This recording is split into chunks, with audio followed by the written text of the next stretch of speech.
BiffNet Studios World Headquarters in Spring, Texas, it's Barry on Deck, hosted by former ESPN Houston radio host and stand-up comedian Barry Laminack, starring Oliver the Cat. Written by Barry Laminack, produced by Barry Laminack, directed by, you guessed it, Barry Laminack. Featuring sports, entertainment, special guests, film sessions, and some drinking. Okay, a lot of drinking. Viewer discretion is advised. And now, here's your host, Barry Laminack.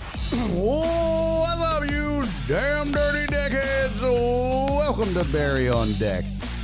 I am your host, Barry Laminack. Thank you guys for being here.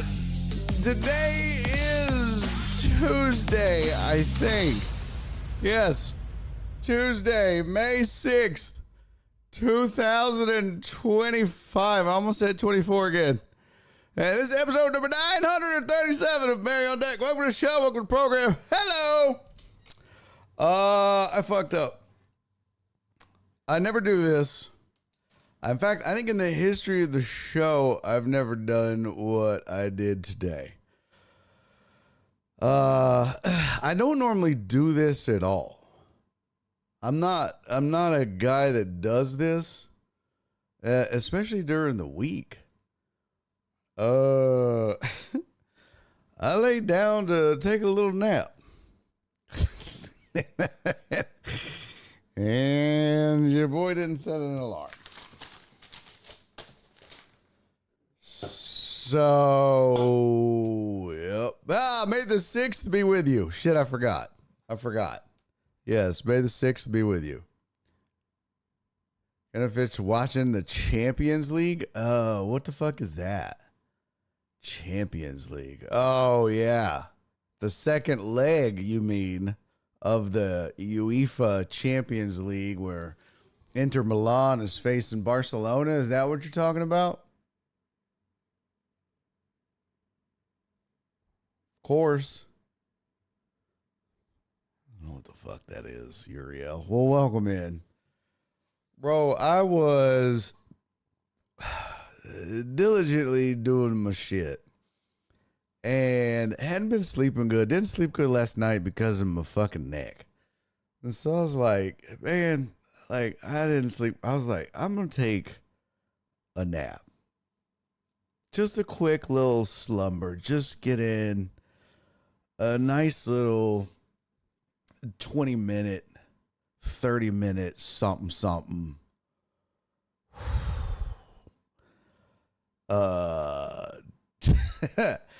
2 hours later, I was like, what the fuck? So I fucked up today. That's my bad. I did not set an alarm. And so I don't think I've ever done that. Since I started doing this show, I don't think I've done where like I haven't gotten up until noon on a show day.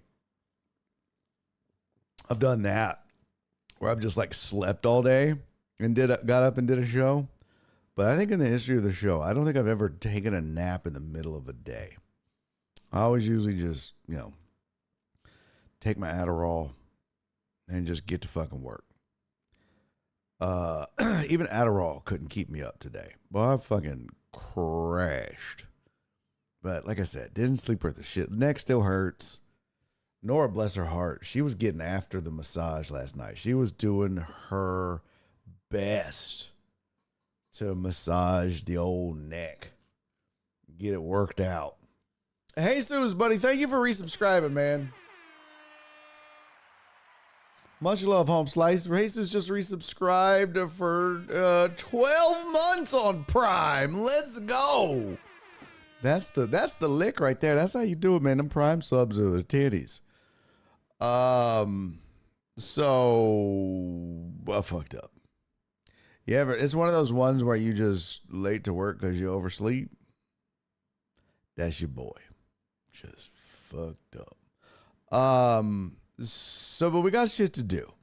I meant to find it. I have a shit ton of show prep. Like, I did my job. I have the proof. That's not the problem. I was on Twitter early. I was fucking shooting shots at everybody, talking mad shit. By the way, I put on the wrong jeans too. My balls hurt already. Oh my God. I put on jeans I hadn't worn in forever, and they are tight on my balls. Look at this. Look at this. Look at what I have planned for you.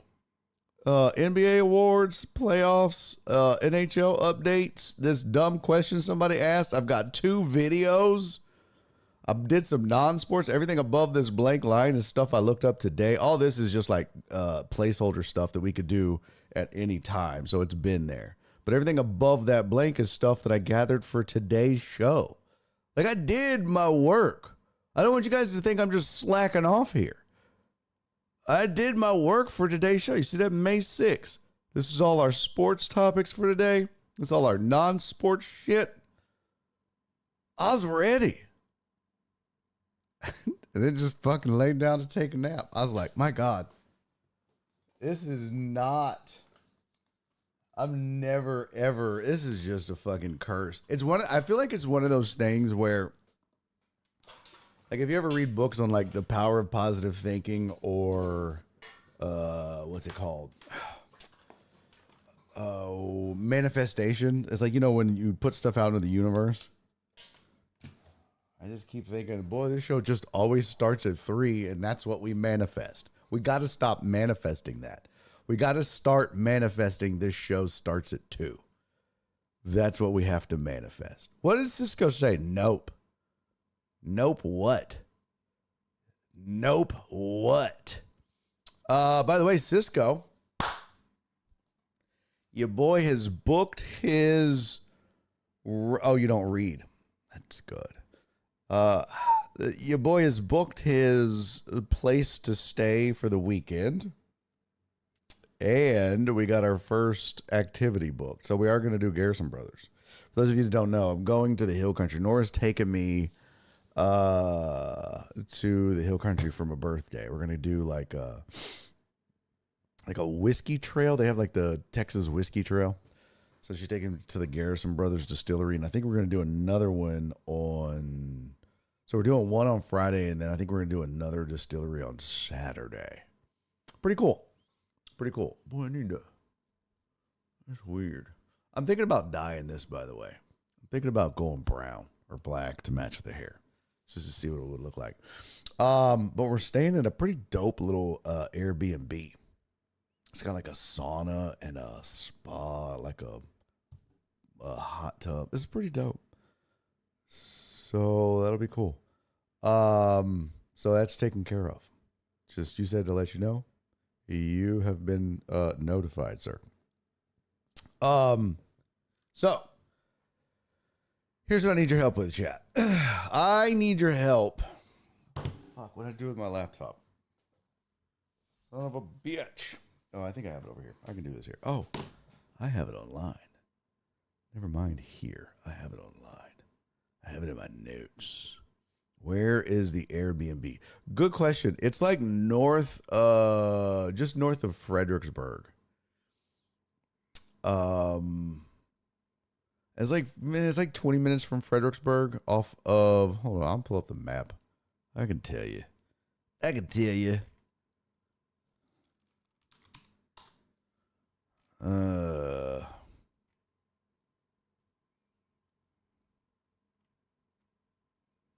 It's off of, where the shit is this? What's that road? What is that road? No, not 2721. It's another road. Maybe it's 27. I don't know. I have to find it. I'll send it to you. But it's not very far. It's like, I think it might be 2721. I don't know. It's pretty dope. But I'll send you the info. But it's... Oh, 1323. It's off of 1323. Yeah. It's off of 1323. Kind of near Willow City. If you know where that is. Willow City? Yeah, it's kind of near there. Willow City and Eckert. So, that's where we're staying. So that's it. So it should be fun. Okay, I need your help, chat. So some of you might know Try Less Gray Shampoo. Gives you a good tint after about the third wash. Oh, no shit. That's where the fire was. Oh. Well, that's going to be interesting. Yeah, I will try that. Is it just for your beard or is it for your hair too? That would be nice. So here's the thing. Some of you may know, some of you may not know, but your boy has been working on a whole rebrand. Not of Barry on Deck. I tried to change this to Barry on Sports and there was a goddamn revolt. And you guys were like, absolutely not. You can suck it. We're not standing for this. And I was like, yeah, I got it. I understood. I shan't do that. Man, I feel like I'm going to throw up. I don't know why I feel sick right now. That's not good. I won't, I promise. But I just feel like it. Don't worry. The belch was from the Diet Coke, as they have been. But I'm working on I've got this whole concept and brand for the comedy, and it kind of revolves around the whole One Star Kids idea. And it's a whole rebrand. And one of the things I'm doing is launching a whole, I'm launching a onestarkids.com website that's just like merch. It's just all shirts related to One Star Kids. Because I've got, God, how many shirt ideas do I have? That's the crazy part, is I probably have, I want to say close to, how many is this? Let me see if I just do Control A, Control C. Let me sort by, let me just sort here, hold on. In the neighborhood of 190 shirt ideas. Now, no, probably more like 150-ish. So like 150-ish. Thank you, Total Dallas, for trying to make me throw up. So I probably have like 150 shirt ideas. They're not going to drop them all at once. We're just going to launch with 10. But so I've got like the logo, I've got here's the website right now. This is just where we're at. So you can see like the logos there and whatnot. But I got to come up with, I need a tagline, right? So that's the brand, One Star Kids. You see the logo, the S1 or the 1SK. That's the logo. Do I have a timeout Total Dallas shirt? No. No timeout, Total Dallas shirt. Joe Bro! What's up, Big Pimp? Thank you, sir. Thank you for resubscribing for 30 months. Holy shit. All right, so here's what I'm going to let you guys help me with. I have diligently tried to come up with, I need a slogan or a tag. And I wanted to get your opinion. So it's got to be like catchy, right? Now, here's the thing. Here's how business works. Some of you. Now, remember, we helped Alex, who probably hasn't done a single fucking thing. I should make him check in. All of the work that I dedicated and devoted to him with ChatGPT to help grow his business. In fact, Alex, what have you done with that? Have you done anything with the stuff I sent you for ChatGPT and Google Ads in growing your business? Have you done fucking any of that? Or did you just get in and go, oh, and then not a goddamn thing and ignored it? I feel like you haven't done anything.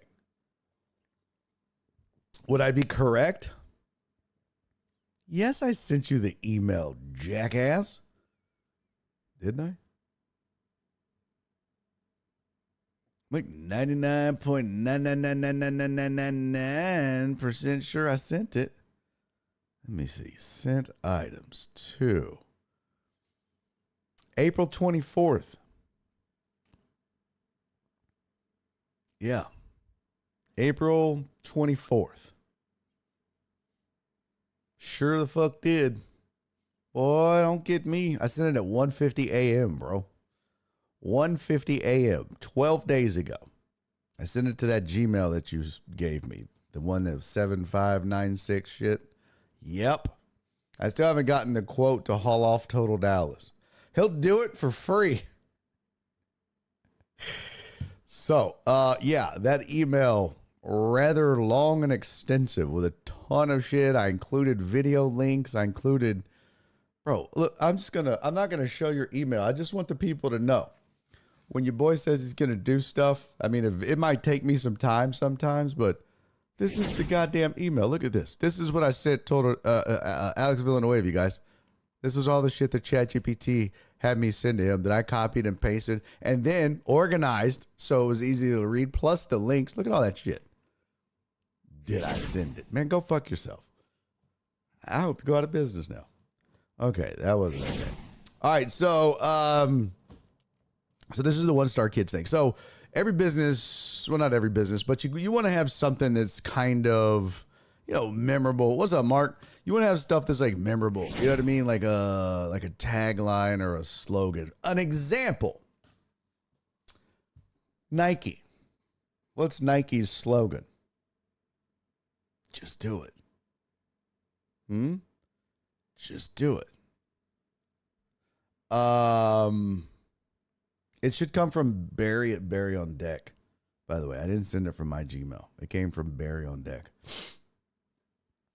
What's another?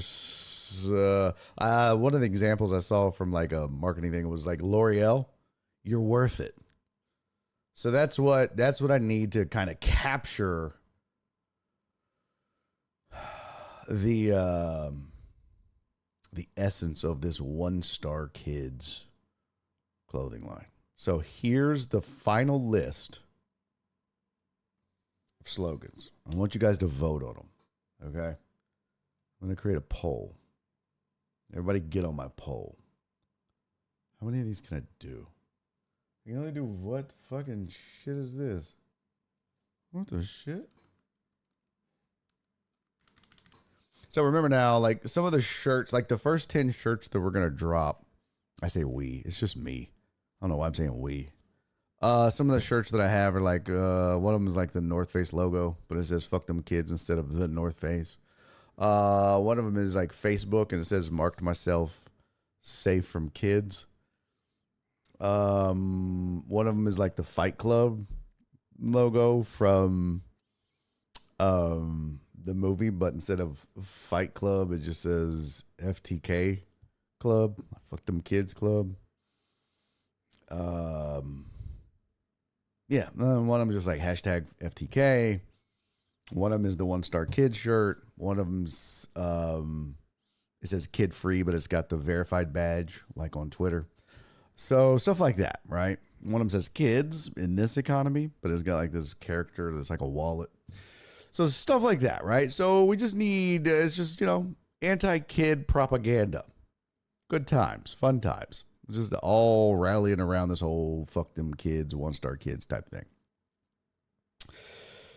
So the 6 slogans that I came up with, or that ChatGPT and I came up with, are, let me see, not seeing it, checked everything.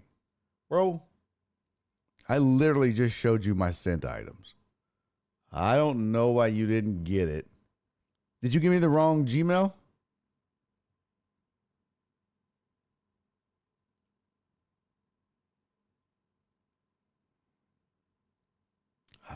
Bro, I don't know what to tell you, Home Slice.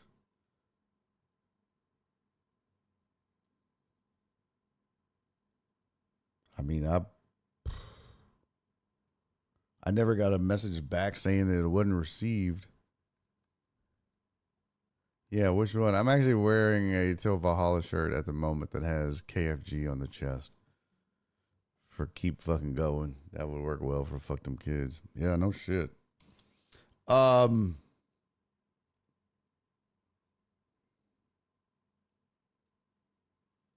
Yeah, what email? I mean, I copied and pasted the shit you gave me on Discord, bro. Go to the Discord right now and give me your email again.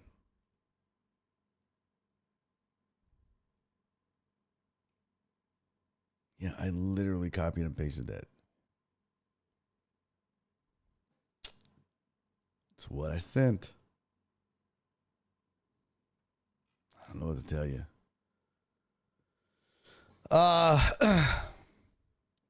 Okay, so here they are. Here are the 6. So just tell me what you think. Tell me which ones you like the most.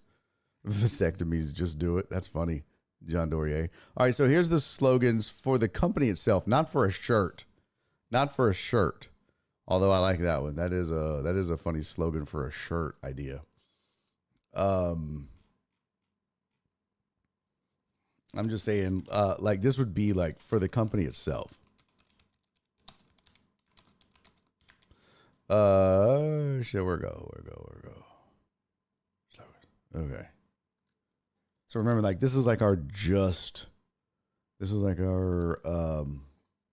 oh really, you raggedy bitch? Oh my god. Well, okay. So here we go. It's not gonna let me do this in a poll. Here's what I'm gonna do. Number 1, number 2, number 3, number 4,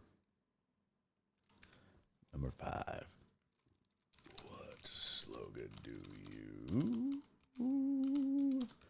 like the best? And we'll do 10. I'll just create like a quick little overlay here. Yeah, we'll just do it that way. That'll be faster. Because it won't let me do stupid. I don't know why it won't let me do that. It's kind of dumb. Oh, it's raining, guys. That's not good. Not good. Not good at all.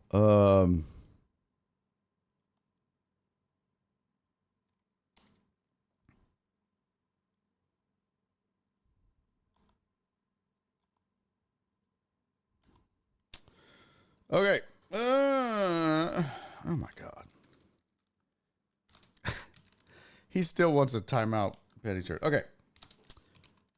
I should have tested this poll before, but like I said, your boy took a nap for the first time in the history of this show and overslept. That's my fault. Oh, that's weird. That's not how you spell that. Interesting. Okay. Change the font here so you guys can read this better. That always helps. That always helps.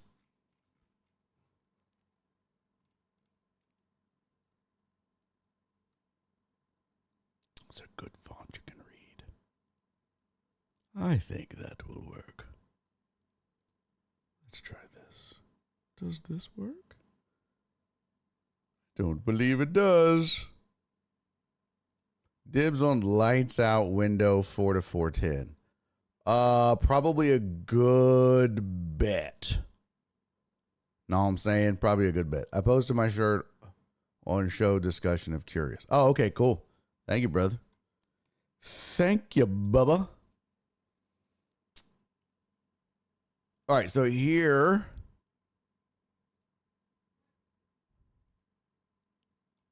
This is so goddamn ridiculous.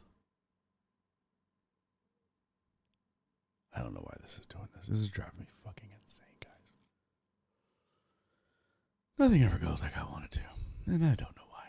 Okay, nonetheless, I'm just going to put this on screen. Shrink it down. How about that?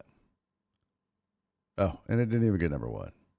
That's Fan-fucking-tastic. All right. Oh, it's not even showing it. How is that possible? Oh, there it goes. Okay, cool. Yeah.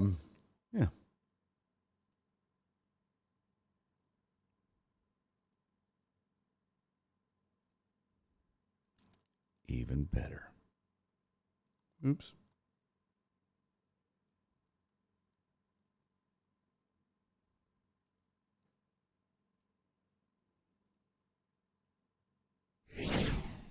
Oh. How about that? Okay, go vote. 10 minutes. Now, it only let me do 1 through 5. The poll is up. Oops. I'll put this on start poll. Which slogan do you like? All right, in the meantime, anybody watching the NBA last night? Mm-hmm. I did not. I didn't even get to watch any hockey. I just basically said fuck it and spent the evening with the wife. We watched some TV. She gave me, oh, really? It won't even let me do 1 through 6. That's just ridiculous. That's all it will let me do is 1 through 4. You raggedy bitch. Man, just put the number in the chat of the one you like. Fuck. Just put the number in the chat of the one you like on YouTube. Stupid ass. I hate this. How do you not do 6 things in a poll on YouTube? Go fuck yourself.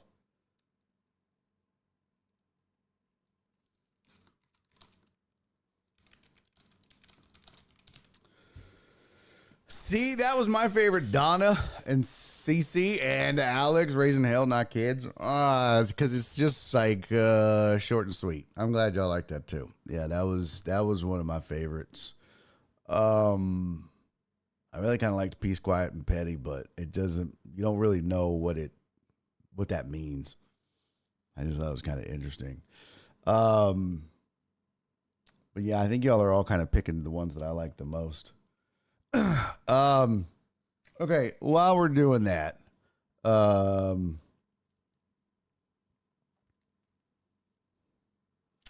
yeah, keep putting your numbers in the chat for the ones you like. In the meantime, there's no right or wrong answers. I'm just getting a feel for which ones you like, 1 through 5. And if you're having a hard time seeing them, I'll make them bigger. We said it so you don't have to is number 1.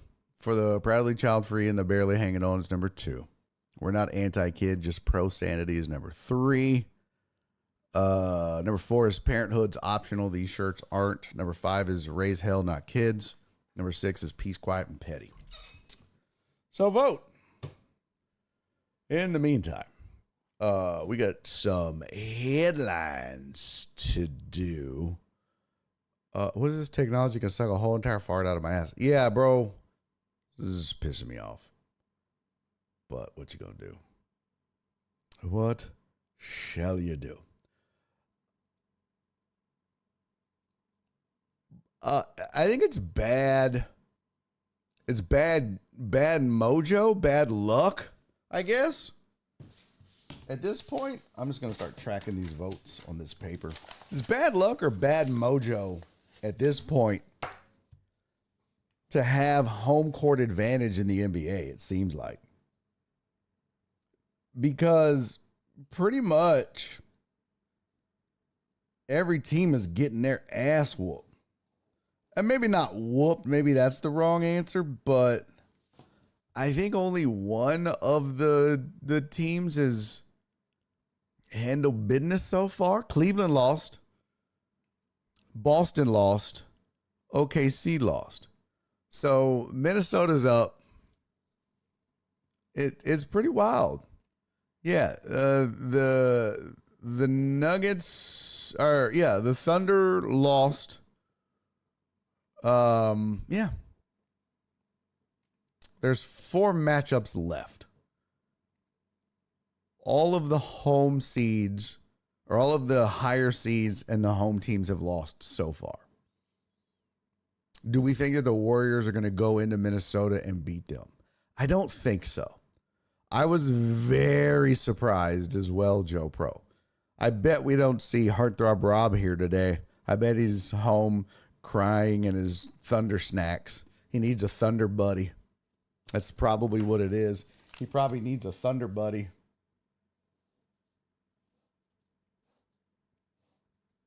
I didn't see it coming. I really didn't see any of these losses, really. Because you look at them and you think, all right, look. I mean, the 2-3 matchup, you know,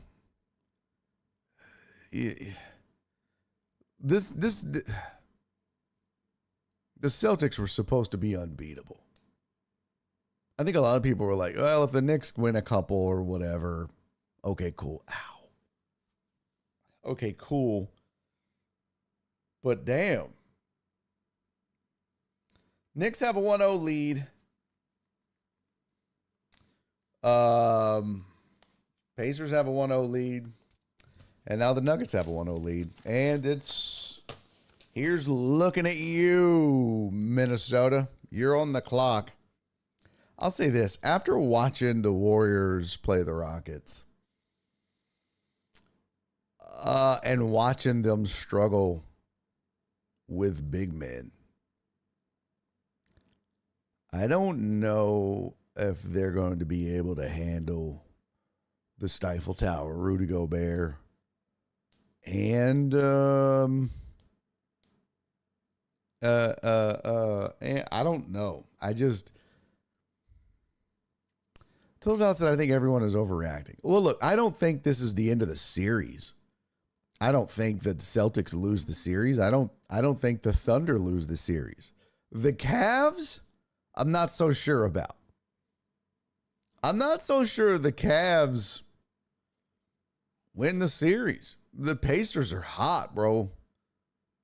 Like, if I had to pick one of these teams that lost home court advantage to actually lose their series, it'd be the Cavs of the four. The Pacers are rolling.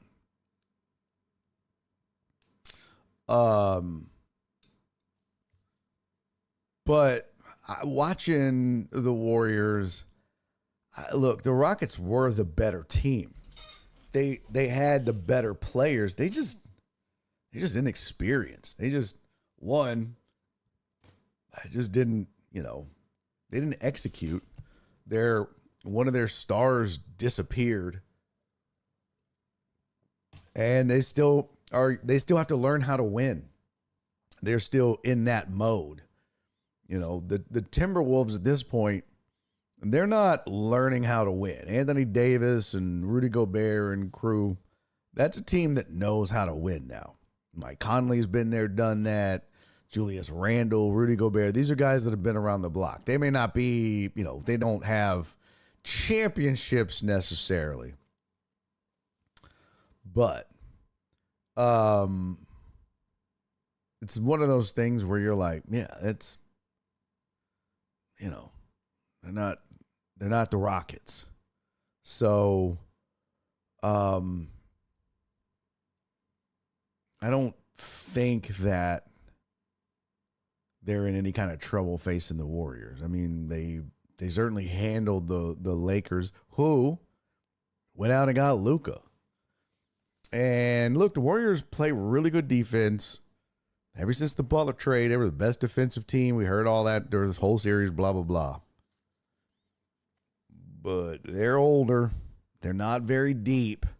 And I'm going to tell you something. And by the way, if you're looking at the screen, you're joining me, you're coming in late, whatever, those phrases you see, that's for my new biz. Throw your favorite in the chat. Whatever number you think is your best, just throw that number in the chat for me. That's your vote. And I'll make that, I'm going to put a tally there for your favorite. But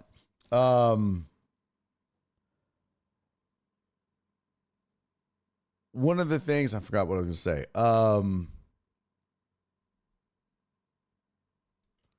One of the things is I don't think the Warriors are going to be able to rely on Buddy Hield to go out and give them 30 every night. That just ain't going to happen. It's just not going to happen. He's just not going to do that every night. What did he? I could go back and look, but I mean the game before he was non-existent. So that's probably what you can expect from Buddy Hield is sometimes he shows up, sometimes he doesn't. Buddy Hield is he's like herpes. He'll have a flare-up game every now and then. Most of the time he's whatever. He's the herpes of the Warriors. You get you a flare-up game, you're probably going to win that game. But don't count on it. Let's see. What did he do in their win? He didn't even start. He came off the bench, scored 2 points in the first game that they won. Steph and Butler combined for 56. And then Sideshow Bob, a.k.a. Brandon Podziemski, scored 14. So that was one role player that stepped up. The second win that they had where they went home and won 104-93, Hield, again coming off the bench, scored 17. Second leading scorer. Curry had 36. That was the game that Jimmy Butler missed. Third game they won. That was at home also. I think that was when Buddy Hield finally started. Let me see. Come on, bitch. Box score. Yep. Buddy Hield started, had 15 points, but he was fourth in scoring from all starters. And they still won that game. So, I mean, this is what he does. 14, 15, 17, something like that. He's not going to be a dude that gets 30. So that's why I say it's Jimmy, it's Steph, and then it's every once in a while somebody's going to do something. But the fact of the matter is the Warriors came out on the road, punched the Rockets in the mouth. Buddy Hield led everybody with 33. Steph had 22, Butler had 20, and Draymond had 16. And all that is experience. All that is guys that have been around the block stepping up in a game 7 on the road like veterans are supposed to. Hield was 9 of 11 from 3-point range. Good luck getting that every time. Steph was 4 of 10. Buddy Hield's not going 9 of 11 from 3-point range every time. What does he shoot for his career or for the season? He is shooting 37%. So he's making maybe 4 of 10 most nights. So in other words, he made about 5 more than he was supposed to. Well, let's do some quick math. That's 15 more points than he normally scores. What's 103 minus 89? 14 points. Go figure. And if Jalen Green would have just shown the fuck up in any kind of way, the Rockets would be in the discussion instead of the Warriors as to how this series with the Wolves would go. But instead, Buddy Hield flared up, Jalen Green wilted, and here we are. So again, I don't think that these Warriors or anybody that the Wolves or anybody else that would be facing them is somebody you're worried about. It's 2 guys. That's it. You gotta be careful about Steph and Jimmy Butler, and is Draymond going to kick you in the nuts or do something dirty? That's it. Speaking of Draymond, Vanessa Richardson, I like what she did today, just now. I just saw it on Twitter. So apparently, according to NBA Central, in fact, let's watch this together. I haven't seen the video. Let's watch it together. I have not seen this video. It's 2 minutes and 20 seconds. It's Draymond Green. It says Draymond Green calls out Dylan Brooks. This is from the Draymond Show. This is the official Money Green podcast with Baron Davis, presented by Volume Sports. Hey, let's watch this together and see how he calls out Dylan the villain. Let's see what he has to say about this. I guarantee you this will be the most hypocritical shit you'll see all day. By the way, Jared Taylor, thank you for the 100 bits, buddy. Welcome in. Good to see you, pal. The Rockets weren't winning this year anyway. They got a taste. Got the bright lights, learned a lot. I'm glad they got over it. Yeah, that's the thing, man. The whole point was, hey, they got what they needed, which was experience. That's all it really, they got experience. That's all you could really ask for at this point. So I ain't mad. Cool. They got the experience they needed. And we move on. No big deal. I gotta see what this is. Hold on. Let's see. Change. Yes. Plus the Rockets play in Houston 7.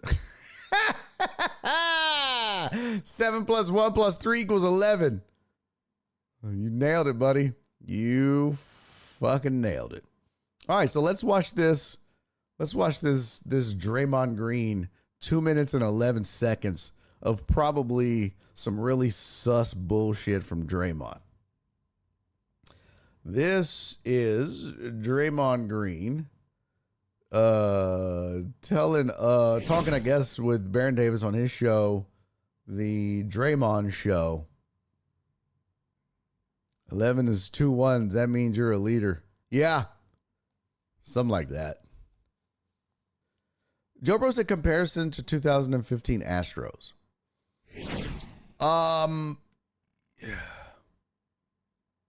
Kind of similar, right? In 2015 Astros, young upstart team coming off a bunch of losses, or media. I think they had lost 100 games. It was pretty close. I think it was AJ Hinch's first year. It was kind of their breakout season. And then the next year, they didn't do good, though. And the following year, they win the World Series. So do I expect them to win an NBA title in 2 years? Kinda.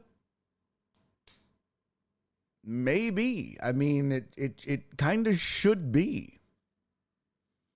That would be the projection, I would think. So really, it's not a terrible thing to throw out. The trajectory would tell you if you go from 500 to second in the West and a first round playoff exit, the natural leap would be you get better in the offseason. Now that you got a taste, yeah, you should probably make a run, because next year, now that you're have more experience, you should still finish, top 2 or 3 in the West. You should be better. And the difference is now you know how to win in the playoffs a little bit. So you should be able to get past the first round and probably past the second round, which means you would get to a conference finals game. You might not win that. You might not be ready for that just yet. But yeah, I would think you'd get to a conference final game next year. And then the following season could be your opportunity. I don't think that's unheard of to expect. So, that said, let's watch this and see what Draymond Green has to say about Dylan Brooks. Check this out. Let me know if y'all can hear this. Dylan Brooks ran off the court. So when I say you see what guys is made of, he ran off the court. Like, ain't shake nobody up. And you admitted that you was trying to hurt Steph Hand, which again, fine by me, bro. Like, I get it. We all get it when you hoop. You know what I'm saying? So if you're gonna be on that type of time, he gotta be on that time all in the press he gotta conference, be on that time all the time. You're gonna be talking, you're gonna be Mr. Big Bad Wolf. Don't lose and then not face the music. don't be that guy, because again, you lose a lot of respect for guys in that moment. I had a moment with Dylan Brooks back when he was with Memphis, and I said the dynasty start after you. And the reason I said that is because things like that. Because yes, bro, that's Baron Davis. like, so then guess what? Then Tyree Eason do it. He lead the court. I got love for Tyree Eason. His mom was talking. You know what I'm saying? My mom almost had to get out you of got it. you got a lot of, man, you shouted him out earlier in the year, though. Absolutely. Like, I got a lot of like love for the way he played. Yeah. And I ended up catching him right before he was about to walk out the arena, and he was walking this way, so he didn't have to come by me, but I could, in my distance, I could see him right there. I said to him, I like waved him down, and I went and I dapped him up. And that was kind of a little save, but don't be that guy, man. Like, you don't, you gotta teach him. You gotta teach him. You lose a series. You gotta teach him right. Yeah. But that's who Dylan Brooks is. You know what I'm saying? And, and we understand, like, you a sucker, man. You like, but Tyree Eason, he not. You know what I'm saying? And like I said, his mom was talking. It's all love. I don't get off into that. I got a lot of love for young fella because the way he go about his business, the way he play the game, I got a lot of love for him. Don't be like that, because you lose respect. When guys lose respect for you in this league, like, it don't matter, and it's going to catch you in the end. You know what I'm saying? Like, Dylan Brooks couldn't come through in this series in large part because nobody on the court respects you. So anything you do, the way it's going to be looked at, the way it's going to be received, it ain't beneficial to your team. Wow. I tell you what, never have I ever heard more hypocritical shit in my life. Now, I get that Dylan Brooks is one of those guys that you only like if he's on your team. Dylan Brooks is Draymond Green. He is Pat Beverly. He's Charles Barkley. He's whatever other guy you want to come up with. You only like Dylan Brooks if he's on your team. I get that. But for that dude, for that guy, Draymond Green, of all people, to sit there and say no one respects you because of the things you do, to say he's dirty for going after Steph's hand, after all of the shit that he did just in this series, forget the past.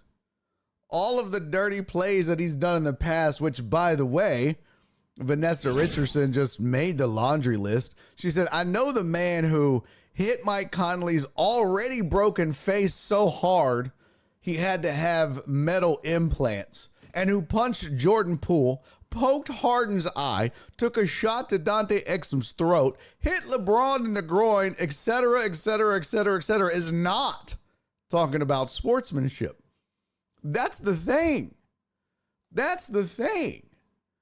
It's one thing to, elbow and shoulder shimmy and do hard fouls. And it's another thing to do shit like he does with the leg drops and the kicks to the groin and all that other shit. There's gamesmanship, and then there's dirty shit. The gamesmanship I can respect. One thing you may not have noticed during the games that they did to kind of rattle the young guys that are the Rockets is, I don't know if you noticed this, but it was game 6. Is that when the Rockets were shooting a free throw, I forget who it was, but they went to give each other 5, and the Warriors just kind of stepped in the way of their 5 and wouldn't let them give each other 5. Just to piss them off. Just to get under their skin. My college campus is underwater? What college campus? Lone Star? I don't give a fuck.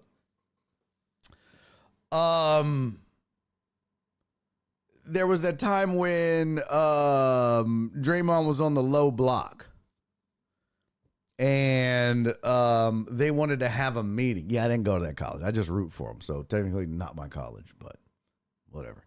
I hope everybody's okay, but yeah, it says technically not my college. I just root for the football team. I'm just a fan. I just want to make that clear.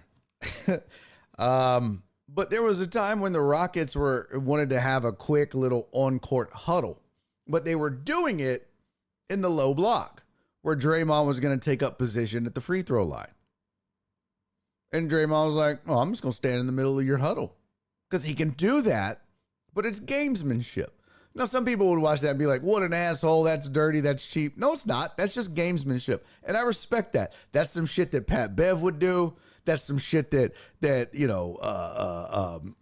Dylan Brooks might do. I mean, Amin Thompson at one point went over to Golden State's huddle and stood there and listened, but he was allowed to do that because they were huddling on the floor. You can't walk over to a team's bench and stand there. But if they're on the floor talking after a timeout is over and discussing strategy, absolutely you can go stand over there. 100% legal. Ethically, is it cool? Probably not, but it's within the rules, and you can be a dick if you want to do that. And he did, and I dig it. And they kind of shoot him away and fucked with him. He was like, bitch, don't stand over here if you don't like it. And so he was kind of giving it back to him, and I want to say that was like game 3 or 4 that he did that. So that's all just gamesmanship and back and forth. But when you have a guy whose reputation is as bad as Draymond's is, calling out another guy whose reputation is as bad as Dylan's is, it just falls on deaf ears, really. I mean, this would be the equivalent of Dylan Brooks calling out Draymond Green. I would have the same thing to say. What the fuck? What are you talking about, Dylan? You're just as dirty. You're just as cheap. You do just as much bullshit as him. Just stop. It's not worth it. It's not a good look. You know you do bad shit like that too. Just stop. It's like it'd be like if Pat Bev were to chime in and be like, look, man, I think Draymond Green and Dylan Brooks are dirty and they need to stop all their antics. It'd be like, what? Did that just come out of the mouth of Pat Beverly? It's just silly. It just sounds ridiculous. I don't know. It's like one of my buddies. He weighs like 270 pounds and he's vegan. He was like, you need to really consider being a vegan. I'm like, bro, I pretty much don't trust vegetables now. What are you talking about? Can't eat no.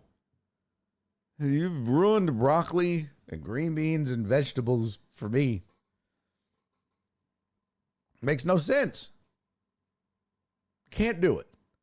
So I don't know what the fuck. Look, I understand the sportsmanship aspect of it. I get that. But there was a lot of animosity in this series, specifically from and between Dylan Brooks and the Golden State Warriors. It wasn't like Rockets and the Warriors. It was specifically like the Golden State Warriors and Dylan Brooks. I think Dustin just put the wrong thing in the chat. I think he meant to type that into his Zune. He was trying to call up his playlist. You're not in Pornhub, bro. You're on YouTube on my show, dude. Wrong chat. Dustin thought he went to Pornhub doing his search. Nope. Not it, buddy. My daughter's fart ruined broccoli. Well, there you go. That'll do it too. What up, Dustin? Jackass. But yeah, but you can't talk out of your thought this was Grindr. Wait a minute, bitch. Hey, you can't just talk out of your ass like that though. You know, that's just stupid. See how I did that, Dustin? I used certain words that you see that? Dustin's prone to use certain words that are socially unacceptable that I'm trying to get him to not use anymore. Don't do it in the chat, Dustin. Please. There's some people in this chat also offended by that word. Do not do it. Anyways, stab the shit out of you, Dustin. So I just think it's weird that he would come out and not just say that, but then act like he didn't do anything in the series. You know what I mean? Amos said Draymond's the perfect player to call out Brooks. He understands him more than anyone. He's just saying face the music, in my opinion. It's not the N-word. Yeah, I do want to point out. Yes, it's not the N-word. It's a socially unacceptable word that he doesn't use maliciously. It's just, it's not okay to say. It's cracker. He says cracker a lot. And I'm like, you've got to stop. He's just got to stop. I like that he's like, please specify. You're right. I didn't need to say that. Amos, it's not a bad point. It's not a bad point. But it's still a bit hypocritical. Like, oh, yeah. Cece said, yeah, Dustin. And I also hate when you say, yeah, that's true. I know. She doesn't like when I say that. And I do say it a lot. And I got to work on that.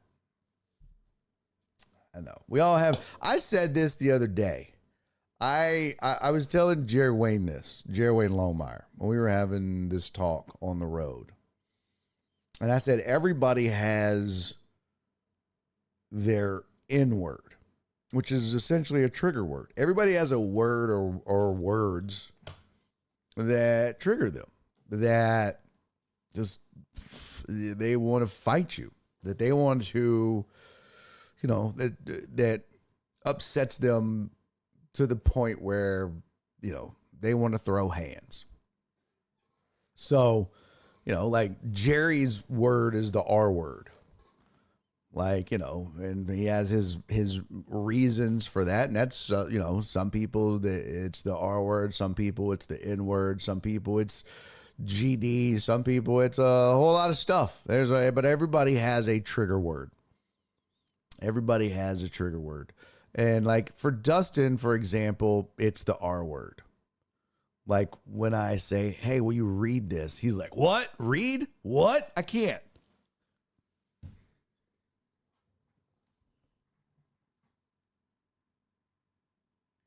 I'm sorry. That was not okay. I'm sorry. I shouldn't have done that. You didn't come here to get roasted, Dustin. You don't even have a microphone. Now you have to type. And I know how you are with words and letters and how they confuse you. I apologize. Yeah. Joe Rose said, lucky for me, bitch isn't a trigger word. Yeah, bitch is my favorite word. And it's a trigger word for some people. Some women like won't lie when I post a video of one of my sets. One woman was like, well, did you have to use bitch so much? Wow. Are you that big of a misogynist? I was like, shut up, bitch. You're totally acting like a bitch right now. Dustin, BRB, gonna go kill myself. I have a friend that will fight you if you call him Latino instead of Mexican. See, my wife is Mexican. And exactly, Dustin, if bitch triggers you, you a bitch. That's what I always say on stage.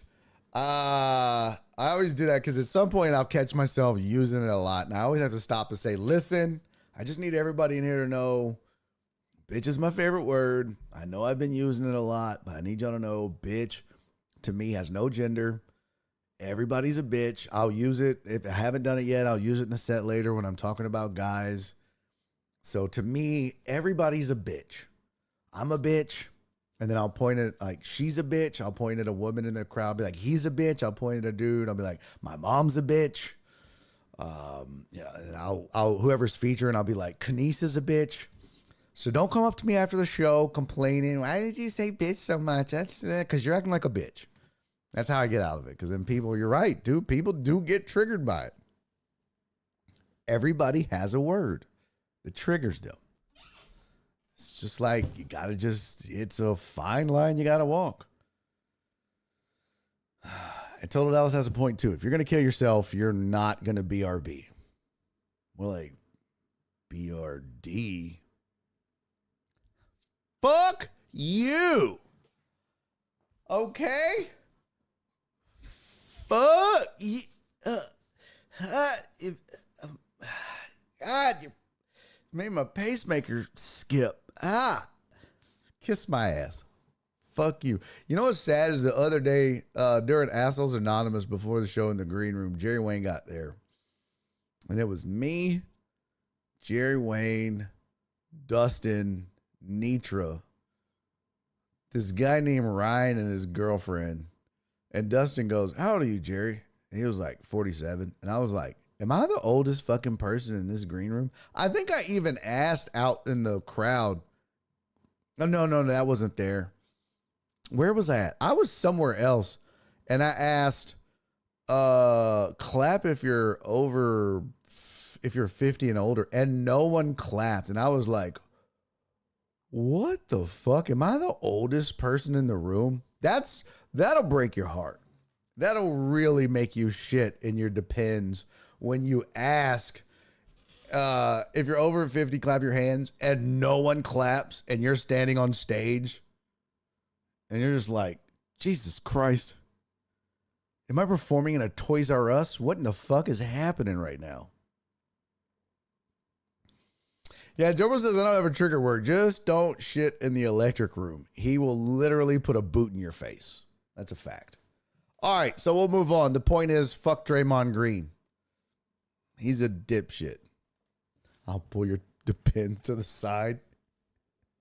Thank you. You're a real friend, Dustin. You're a real friend.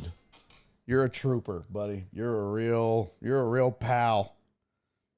You're some kind of friend. Snort a line of Metamucil. I fucking hate you. Do you have to? Can we?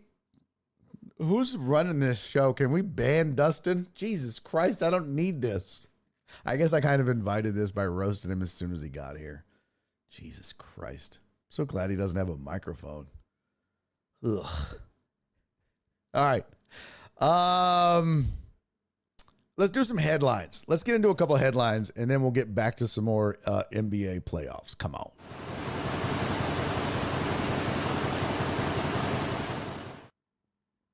All right, here's your sports headlines for the day.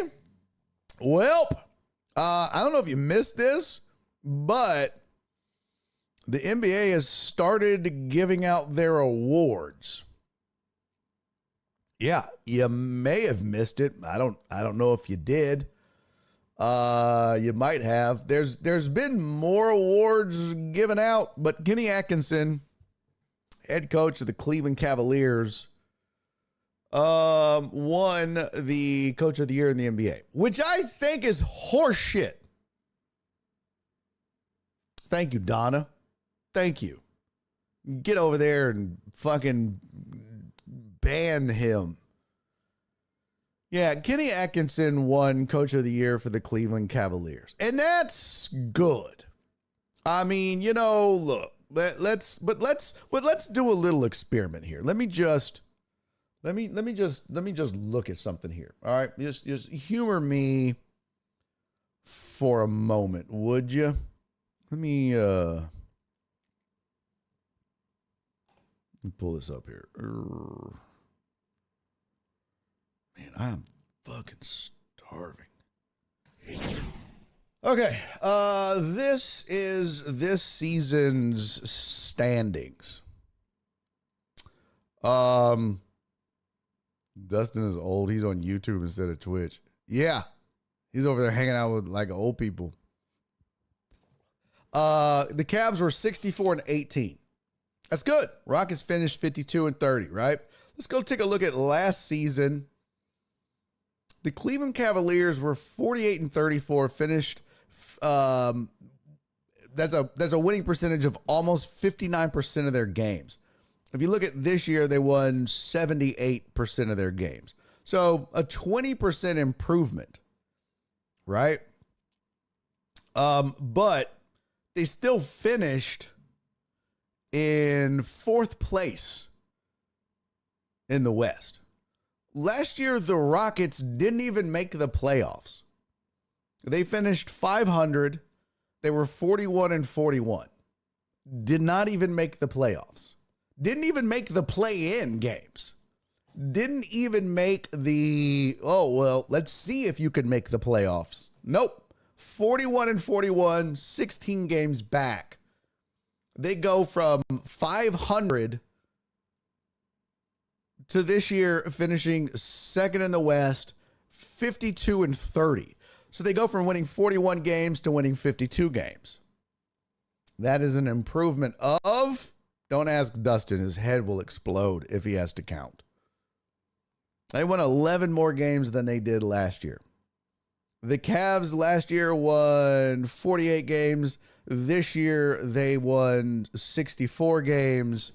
That is an improvement of 16. What did I say, 48? Yeah, so 48 games last year, 64 games this year. Now, I want to remind you of something also. The Rockets had clinched the number 2 seed. And I don't know, the Cavs clinched pretty early as well. So I would imagine their schedule down the stretch, they weren't given a single shit either. Let's see. Yeah, down the stretch, they were probably whatever as well. But the Rockets weren't really playing. They weren't really, they probably win 2 or 3 of those final 3 games as well. They had clinched by then.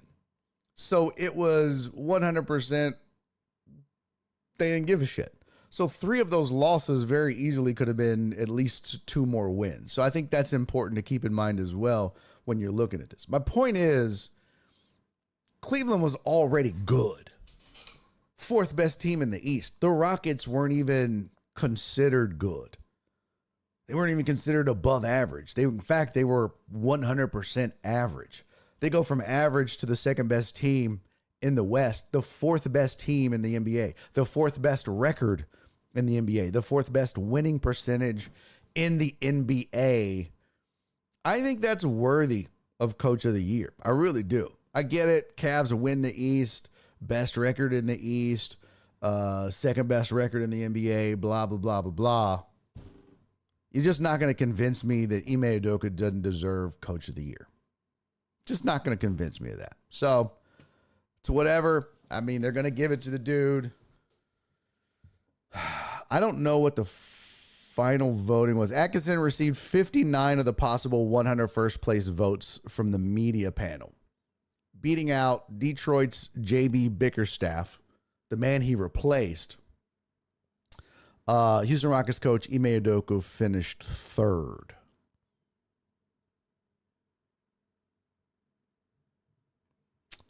It's kind of ridiculous. Kind of ridiculous. And look, don't get me wrong. Detroit had a pretty good go of it as well. Pistons finished 6th, 44-38. And last year they were really bad, 14-68. How does that not worthy of consideration, at least over Kenny Atkinson? I don't know. Doesn't make any sense. I mean, you go from the 4th best team in the West or the East to the 1st, and you're Coach of the Year. Meanwhile, J.B. Bickerstaff takes the worst team in the East, gets them into the playoffs, and finishes 2nd. Ime Udoka takes a 500 team, gets them to the 2nd best record, and finishes 3rd. Makes no sense. Because the Cavs were blowing people out. But you're missing my point. I don't care. They were already good. We're talking about two teams that were not good. They weren't good. The Rockets weren't good last year. They were average at best. The Pistons were just downright trash last year. I don't know how Kenny Atkinson wins this. I just don't agree with it. I get it. Best team in the East. I get that part of it. But whatever. Till said great is better than good, but they were all okay. You know what? I'm not gonna sit here and just keep repeating myself. If you go from 4th place to 1st place, cool. But if you go from last place to 6th in the East and guaranteed a playoff spot, that's a little bit better. They went from 14 wins to 44. You tell me who did a better fucking coaching job. You go from 11th in the West to 2nd, as opposed to 4th to 1st. I'm just saying. That's a hell of a coaching job on both of their parts. So, whatevs. Also, Executive of the Year went to Sam Presti, I believe. Where are all of the NBA awards? I thought I had them here. Let's see. NBA awards. There we go. Let me see. Yeah, Sam Presti got Executive of the Year. And rightfully so. What he's done in OKC, nothing short of fantastical. Drew Holiday claims the Sportsmanship Award. Runner-up was Dylan Brooks. Just kidding. Drew Holiday gets the Sportsmanship Award. Let's see. Where was the voting? Complete voting results are here. Not that we care. Oh my God. How tiny is that shit? It was Drew Holiday, Jared Allen, Kyrie Irving, Shai Gilgeous-Alexander, Dorian Finney-Smith, and Franz Wagner. Franz Wagner. Oogie doogie. And let's see. What other awards? Hawks Daniels named Most Improved Player. So Dyson Daniels is a recipient of the George Mikan Trophy for the NBA's Most Improved Player. Where's the voting results? There it is. It was Dyson Daniels, Ivica Zubac, Cade Cunningham, Christian Braun, Austin Reeves, Evan Mobley, and then Amen Thompson. So there you go. Did they not have that for that other one? Did I just miss that completely? Yeah, see, they didn't have that pretty little banner thing there. And let's see. Mobley named Defensive Player of the Year. So Evan Mobley was your Defensive Player of the Year. Dyson Daniels second. Draymond Green was third. Lou Dort fourth. Amen Thompson fifth. Not bad for a guy who was a bench player for most of the season. Not too shabby. Ivica Zubac was sixth. There you go. Let's see what else. And Sixth Man of the Year went to Boston's Peyton Pritchard. Rest of it, Malik Beasley was second. Ty Jerome third. DeAndre Hunter fourth. Naz Reid fifth. Nickeil Alexander-Walker sixth. Russell Westbrook seventh. He got 4 votes. I wasn't even close. Of course, Pritchard was going to win that. And let's see, what else? Your Rookie of the Year. The Spurs, Stephon Castle. So he's rolling. Wasn't really a good rookie class. Reed Shepherd was robbed of Sixth Man. Stop it. Stop it. Yeah, not a good rookie class, I'll be honest. Let's see what else we got. We got Evan Mobley, most improved, sixth man, coach of the year, executive of the year. Clutch player was Jalen Brunson. The Hustle Award went to Draymond Green, which is just stupid. Just stupid. Who else was on the list? I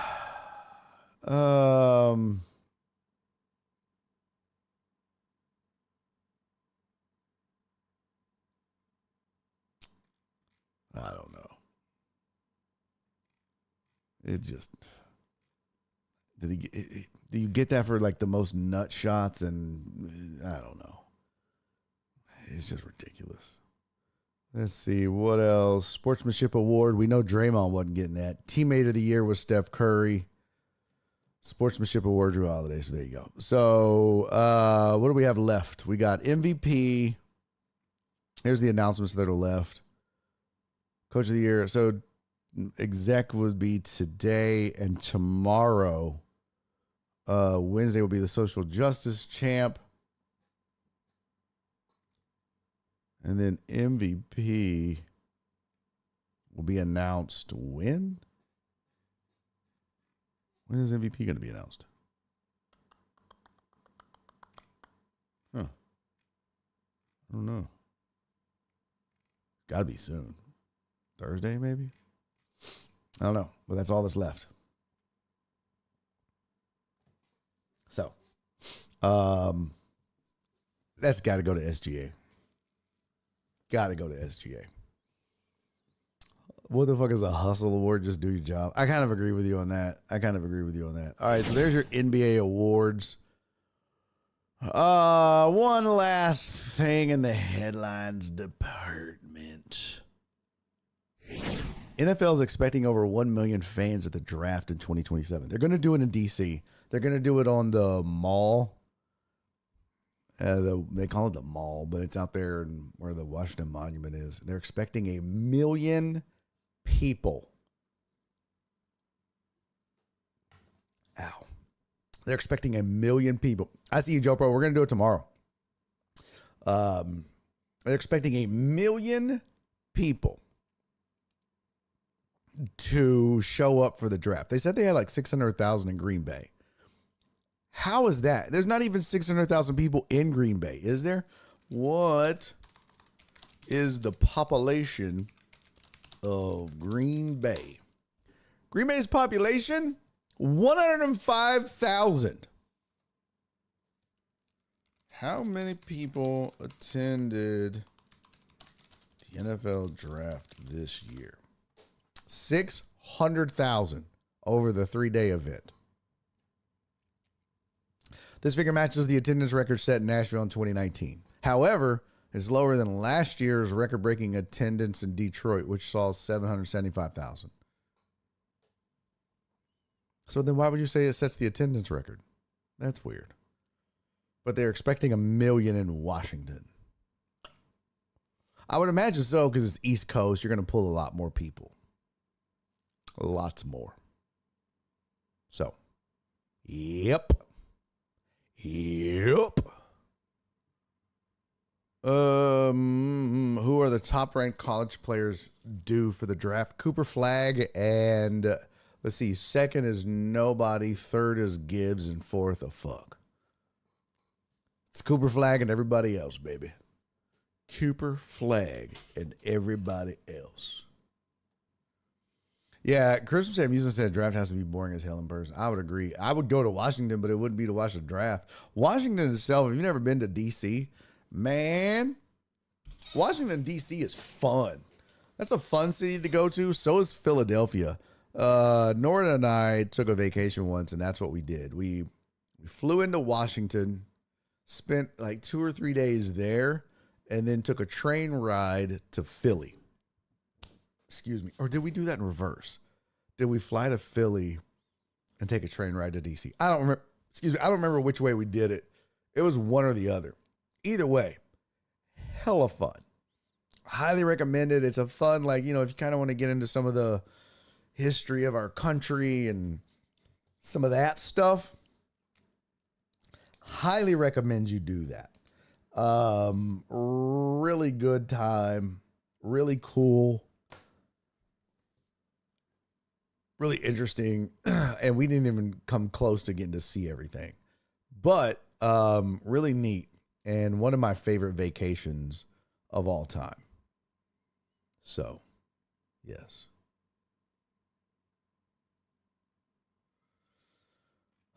So that's it. Now, in case you missed this, there was, I'm not going to show it because it's gross, but in the game last night between the Reds and the Braves, Tyler Callahan was chasing down a foul ball, crashed into the wall. He plays for the Reds, chasing down a foul ball, crashed into the wall, fractured his arm. Nasty. Gross. Ugh. Well, in doing so, obviously, he fell the hell out on the field, and Matt Olson, who hit the ball, just kept running. Fuck it. That's the job, bro. Matt Olson just ran all the way around and scored.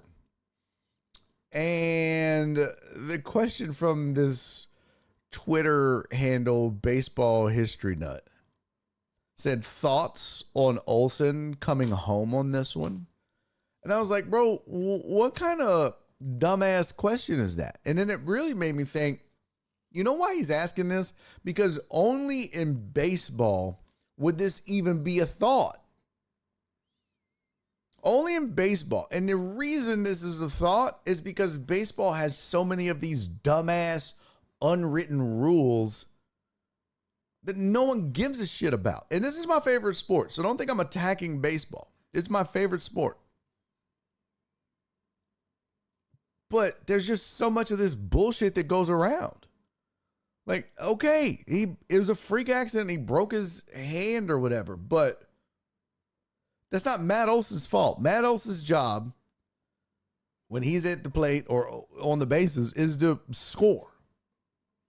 It's not his fault that the kid broke his arm, which, by the way, that was his 4th game as a rookie. Sucks. Sucks for Tyler Callahan. But that's not Matt Olson's fault or his job to stop. What is he going to do? Go out there and give him fucking CPR? Just take a splint out of his back pocket and be like, don't worry, Tyler. I'm going to patch you up right here on the spot. No. Go home. Touch the bag. They'll, like if there's anything, if there's rules or, whatever, call timeout if you're the umpire. Make him go back to second or whatever. But your job is to run until someone tells you to stop. Whether that be a base coach or an umpire, or you touch home plate. That's it. This is a stupid ass question, but that's baseball people for you. They're always like, oh, that was unethical. No, the fuck it wasn't. He was doing his job. This is what's wrong with baseball. You guys water down the sport and you make it damn near unwatchable with some of this bullshit and these mamby-pamby unwritten rules. So if you're one of those people that watched that and thought, can't believe Matt Olson ran all the way around and scored on that, punch yourself in the face, shut the fuck up, and stop watching the sport because you're ruining it. He did his job. I feel terrible for Tyler Callahan. I'm sure Matt Olson does too, but that's what he was supposed to do. If he was supposed to stop, either the umpires would have stopped him or his base coach would have stopped him or something else. Otherwise, shut the fuck up. Jesus, it's stupid. It is, you got these, I almost scratched my head with my pen open. But you got these guys that they just look for shit to nitpick and ruin the sport over. Oh, let's get after Matt Olson, make him look like the villain in this. He didn't break his arm. I mean, imagine that. Imagine we're watching a football game. And you see a guy get laid the fuck out. You see a guy, you're a ball carrier. You're running down the field. You see a block happening right over there. And that guy gets laid the fuck out. Plop! Now you know he's concussed. Were you just supposed to fall down? Sorry. I mean, I know he's hurt. So we obviously stopped play now, right? I mean, he's out cold. He went limp. So I'm supposed to stop play because he's hurt. We don't ask that. You see a guy get knocked down or fall out on his fucking face, or a hard foul or a pick gets set and a dude gets leveled legally in basketball, we don't stop. They run to the end of the court, dunk the ball, and it's on the other team to call a timeout to get him out of the game. But play doesn't stop, and no one questions it. You don't hop on Twitter and see some basketball dweeb being like, well, should Team X have stopped and waited for him? No, it's only in baseball where these fucking nerds ask these stupid ass questions like this. Bro, fucking cancel your account and go watch swimming or some shit, you fucking weirdo. Jesus Christ, stop ruining baseball. This bullshit. Sick of it. My God. I'm sorry, I blacked out for a second. What happened? What happened? Oh, that's a good point. How you go? No one stopped to help Lillard. I didn't even see it, but I bet they didn't. That motherfucker's Achilles could have popped out of his fucking skin, whirled up in the air like a goddamn boomerang, got caught in the net. They still would have ran down the court. Yeah, yammed and shit. Be like, yeah. It would have been up to the fucking, oh shit, we got to call timeout. Somebody go retrieve Dame's Achilles. It's stuck in the goddamn net. Also, now we're down by 6 because they scored. That's it. That's what it would have been. So shut the fuck up, baseball history nut. Sick of your shit. I don't even follow you. I don't even know how the fuck that ended up on my timeline. Hate your guts. Okay, I feel better now. Did I miss anything? I kind of blacked out for a second there. In soccer, the players take it on themselves to stop the match, politely kick the ball out of bounds. And the defense rests. That might be the most pussified sport of all the goddamn sports. Oh. Boop. Meow. Yeah, soccer. Are you fucking serious? Are you serious? The fuck out of here. They'll do that sometimes, but it's their own team that'll do it. Alex said, didn't they foul someone to stop play? Yeah, their own team will do that. So you know what? What you do is your own teammate should be backing up the play in baseball. You run over there, you get the ball, and you throw it into the fucking infield. But you can't call timeout when the live ball's in play just because somebody fell down. Think about that. When a guy goes to catch a home run ball and he crashes into the center field wall and he fucking injures himself and the ball pops out of his glove and goes flying into the middle of the field, people don't just stop. You don't know how hurt he is or whatever. Somebody has got to run and get the ball and get it back to the infield, and then we stop, and then we go out there and go, hey, you all right? Oh, fuck no, I knocked the wind out of my... Oh, well, nice try, though, buddy. You don't just stop. You keep fucking going. But no, it's 2025, and we got to pussify baseball and try to get Matt Olson to look like a villain because he did his job and ran the bases. Jesus Christ.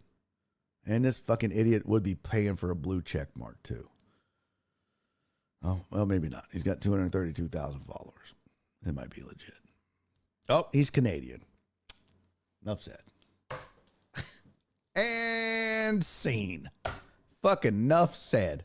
Big old Canadian flag in the bio. Oh, yep. That's the most Canadian goddamn question I've ever seen.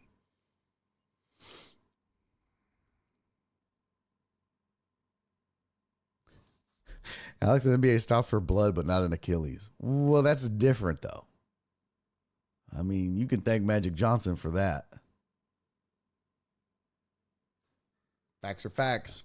Don't shoot the messenger. Facts are facts, kids. Don't bring that shit to my porch. Don't bring that shit to my porch. Facts are facts. Okay? Facts are fucking facts. Sorry, I didn't change the topic. Oops. We were on MLB Dumb Question. That is hilarious, Joe Pro. Hilarious. 230,000 followers, Canadians, only like 150,000 American. Oh my God. That's hilarious. Tell Dallas, by the way, thank you for the 69 bits. I like Tell Dallas said, we need to stop just giving out these awards until after the postseason. It always seems to cause regret. That is kind of true, though, with the NBA awards. I wouldn't mind if it included the postseason. I really wouldn't. Because if you've got a team like Detroit, what if they make a deep run? Hell, what if they face the Cavs and beat them? Wouldn't that say something?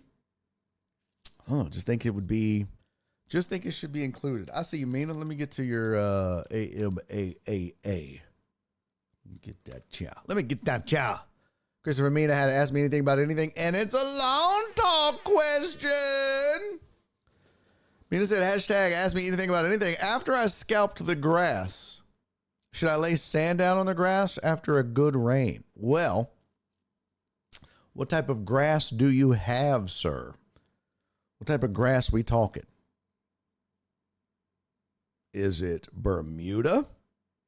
Is it Zoysia? Or is it St. Augustine? Most likely it's one of those three. So that will depend on the answer. Capiche. This is driving me crazy. I need to brush my beard. Cig-a-weed. Shut up. There was other things I wanted to get to. Hold on, let's see. Delete. And by the way, in the straw poll that we did, which of these slogans do you like for my upcoming release of the new shirt company? We said it so you don't have to.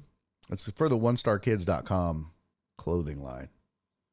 We said it so you don't have to. Or for the proudly child-free and the barely hanging on. We're not anti-kid, just pro-sanity.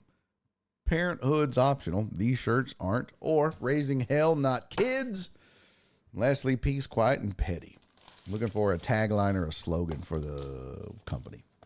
So I was just letting you guys have some input on it. So just throw a number in the chat for the one you like the most. 1 through 6. Right now, leader in the clubhouse is number 5. Raising hell, not kids. Joe Bro said, hashtag lawn talk. Check the Discord. Hashtag pets animals. Can you tell me if my hog is after grub worms? Oh, shit. Let me see this shit. Pets animals.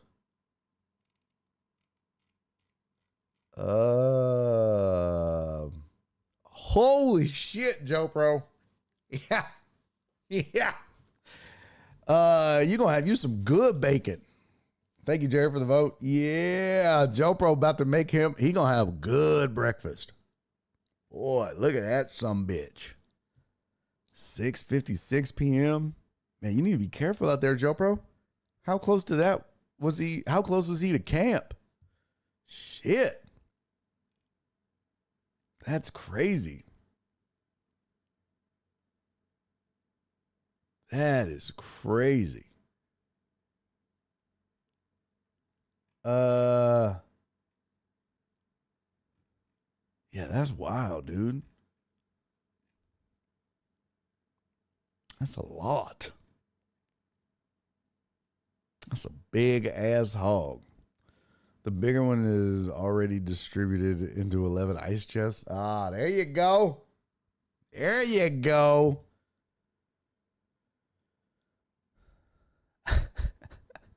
FJ just posted. That's hilarious, bro. FJ posted on the Discord And this was back on May 2nd. He put, man, what the fuck? I'm going to Mexico, y'all. It says, congratulations. The United States has drafted you to be number 4 of 100 to fight the gorilla. Please respond at your earliest convenience to receive more details. MJ said, man, fuck this. I'm going to Mexico. That is hilarious. All right. This was a sports story. But I wanted to bring it up. We got about 10 minutes left in the show. I wanted to bring it up because we got a lot of folks that watch this show that this would pertain to, that I think this would mean something to. And when I saw this, I was like, oh, I don't know how I feel about that.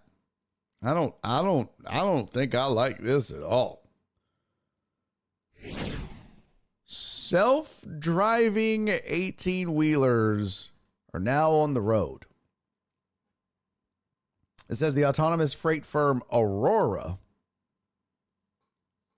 is now hauling goods on a popular route between Dallas and Houston without a safety driver present.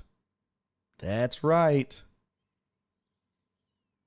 It says self-driving semis are officially making long-haul deliveries in Texas without anybody on board. I don't like this. Don't like it. It says more than 1 in 10 freight trucks you see in the U.S. will be self-driven in 2035. It says Aurora said it had already logged 1,200 human-free miles. Its first customers are Uber Freight and Hirschbach Motor Lines. But there's a route, I guess, that it takes on 45. And they've been doing practice runs for 4 years. I don't like it. Looking ahead, at least 10 more companies are closing in on their own self-driving truck tech, with most planning to launch commercially by next year. I'm not a fan. Okay, not a fan. I don't mind self-driving cars, I guess. But this is a little different.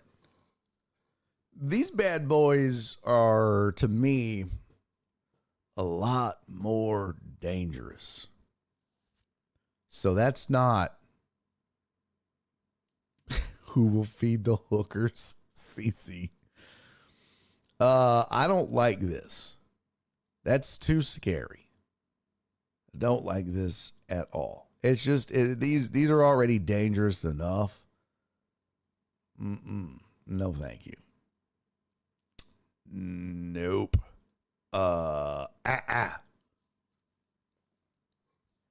Flip said, I'm interested to see the court cases and how much time and money will it cost these companies, regardless of who's at fault. Yeah. Apparently, they've already been tested for 1 million combined miles. At least put a tattooed blow doll in the driver's seat. So I don't know the difference. See, that's the thing, man. It's just like, at least have somebody in there. I don't care if the dude just sits there and takes a nap, but if there's like a warning that goes on, because it's like changing lanes with it, come on, man. But the shit is not flawless. For example, I'll give you an example. Sometimes I'm driving in my car and the some bitch will just slam on the brakes for no reason. I'm like, what the fuck? What are you doing? I know this raggedy bitch sees me still on air. Amos said a lot lizards are going to be so mad. That's so funny that I do this and the one thing people immediately think is about the lot lizards. Y'all leave truck driver Pookie alone, okay?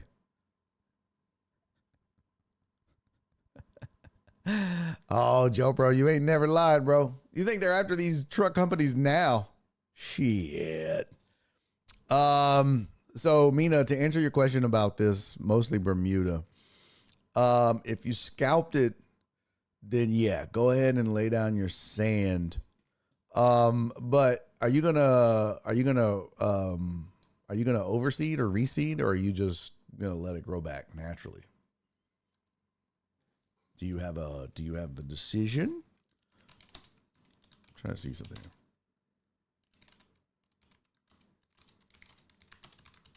Let's see here. Let me see if you need. Oh, my headphones just died. That's weird. Oh, it's about to die.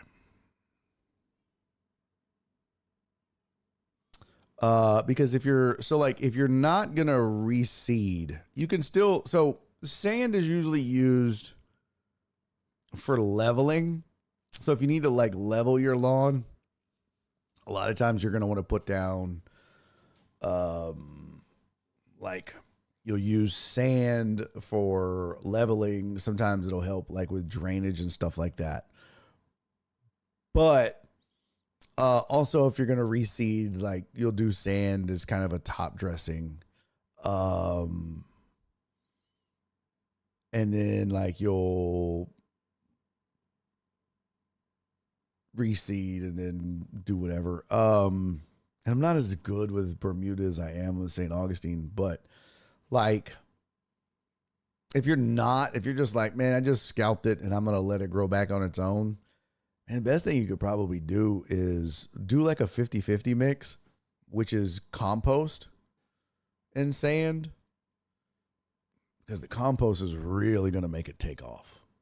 So you still want some sand in there, but you put some compost in there. That organic matter and that organic stuff is.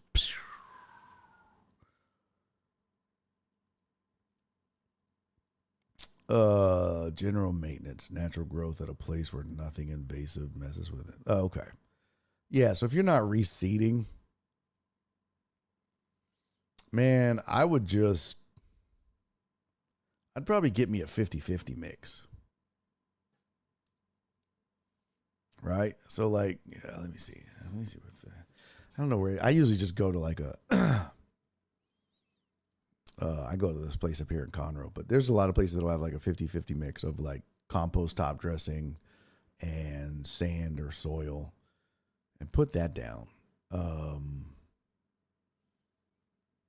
But just sand won't hurt. I mean, just sand is still good for Bermuda. That's what they do at like lawn cares and stuff. But you definitely, when you do the mix, and I say 50-50, when you do the mix, you probably want more sand than compost, but mix in some compost. It'll really help.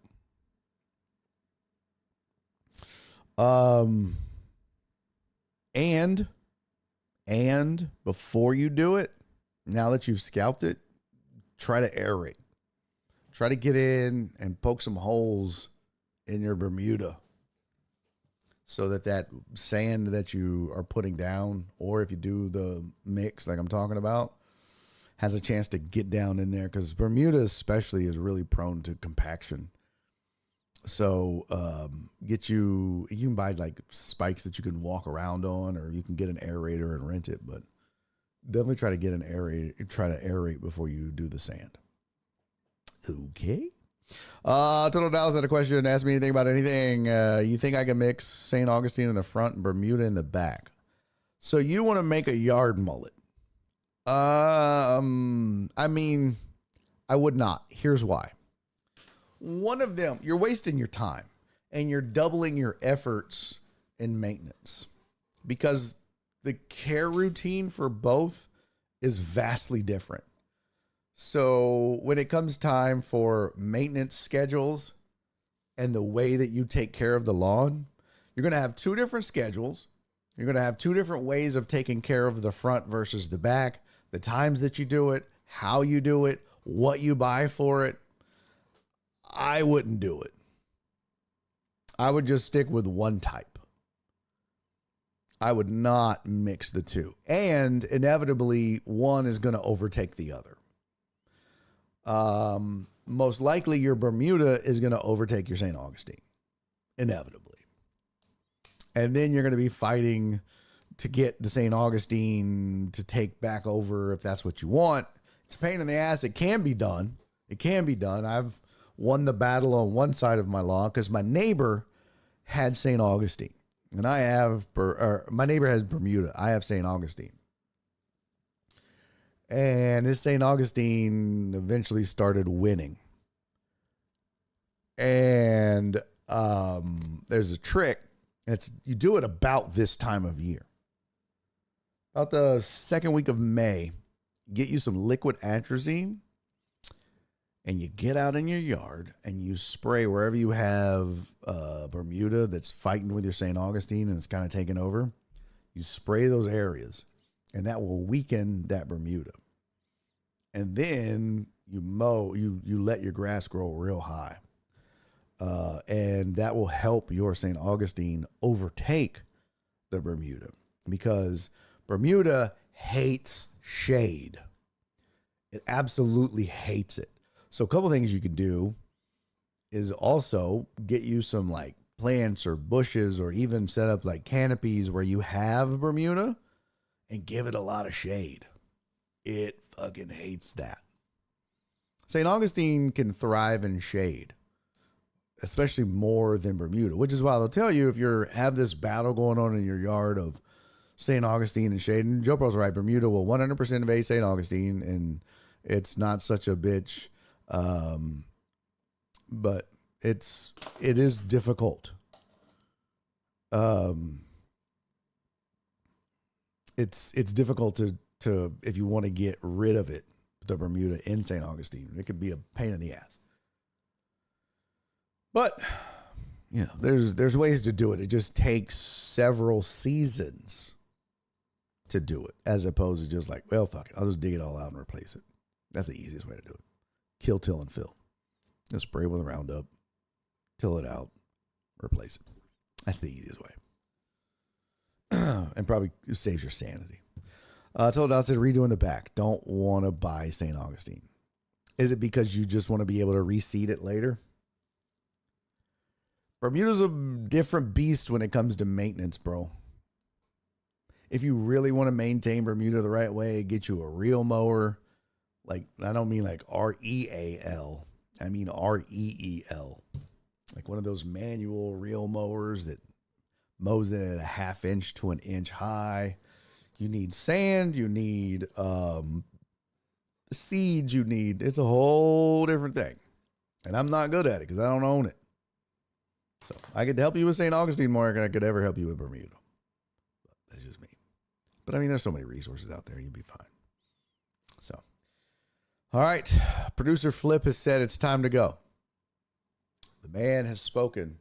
It's a good show, B. It is time. Joe Pro. I don't envy you homeowners. Fuck them lawns. Can't eat it, can't sell it. I don't give a fuck. Yeah, it sucks. It sucks. Yeah, I think if I was to do my lawn again, I'll tell you what I would get. Scott's Pro Vista, St. Augustine.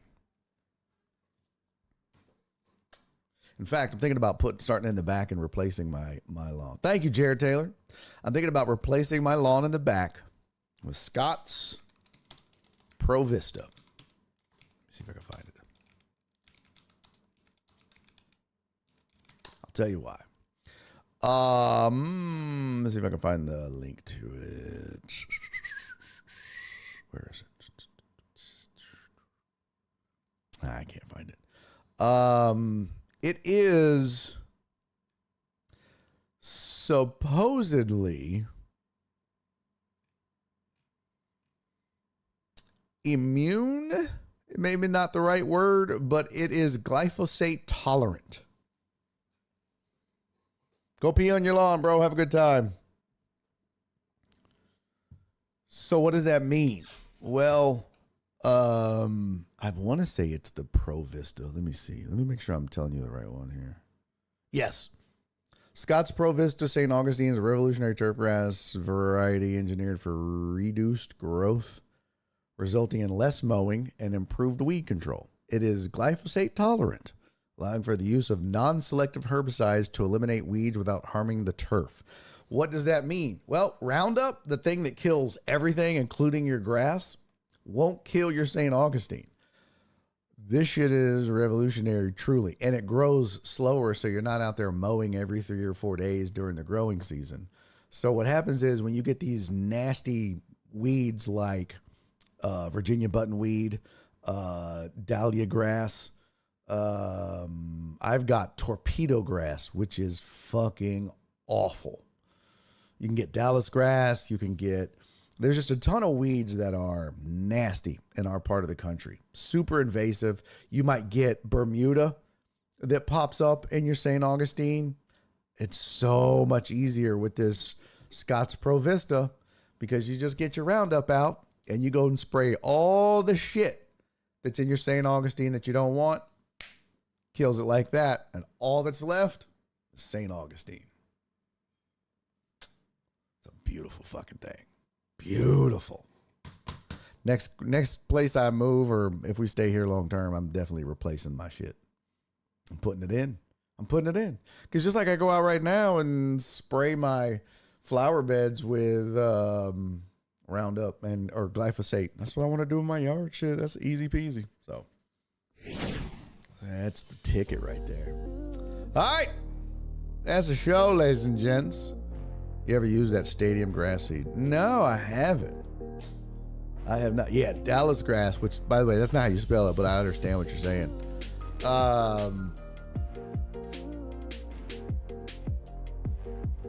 Did you do birthdays? Fuck, I forgot to check.